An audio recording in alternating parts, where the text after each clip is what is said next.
voting by absentee ballot was definitely something that I look forward to and that was important to me. And I think that really it's unconscionable when any state takes an action or contemplates an action that would in fact deny their sons and daughters serving in the military outside the U.S. defending the right to vote, to take away that vote because those folks can't come back and present a valid ID is just unconscionable.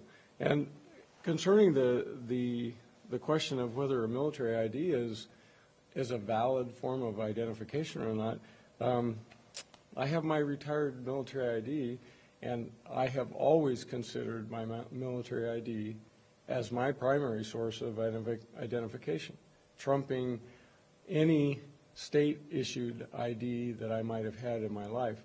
In fact, during the Cold War, all it took was a military ID and a set of orders to gain entry to any one of our NATO partner countries when you're in Europe. Also, I think it's really important to recognize that the act of voting, just voting, is a way for many military people to establish their state of residency, which is a designation that's important when you're moving around as military people do. Now, this is my CAT card. And I, like the good colonel, expect that this would trump any kind of state ID. It's much harder to get than any state ID. It's much harder to duplicate. The consequences for me losing this are far, far greater than me losing any kind of state-issued identification.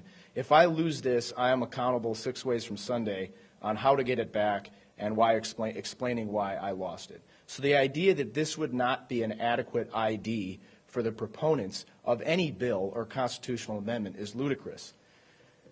It exposes really that this bill is a solution searching for a problem, that the people who propose a constitutional amendment that doesn't really have any details have their heads in the sand. It's really a decision to decide later about what we're going to do, which says that really, ultimately, if anything is going to be done about photo ID, it needs to be done legislatively, which was echoed by the governor, what I heard the governor say this morning, which is this needs to be a bipartisan effort.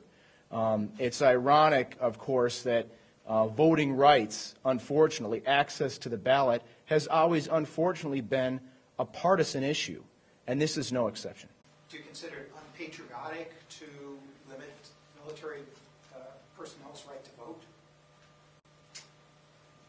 I don't know if it's unpatriotic. It just seems kind of like a crummy deal. It's not the kind of a thing that one citizen ought to do to another citizen.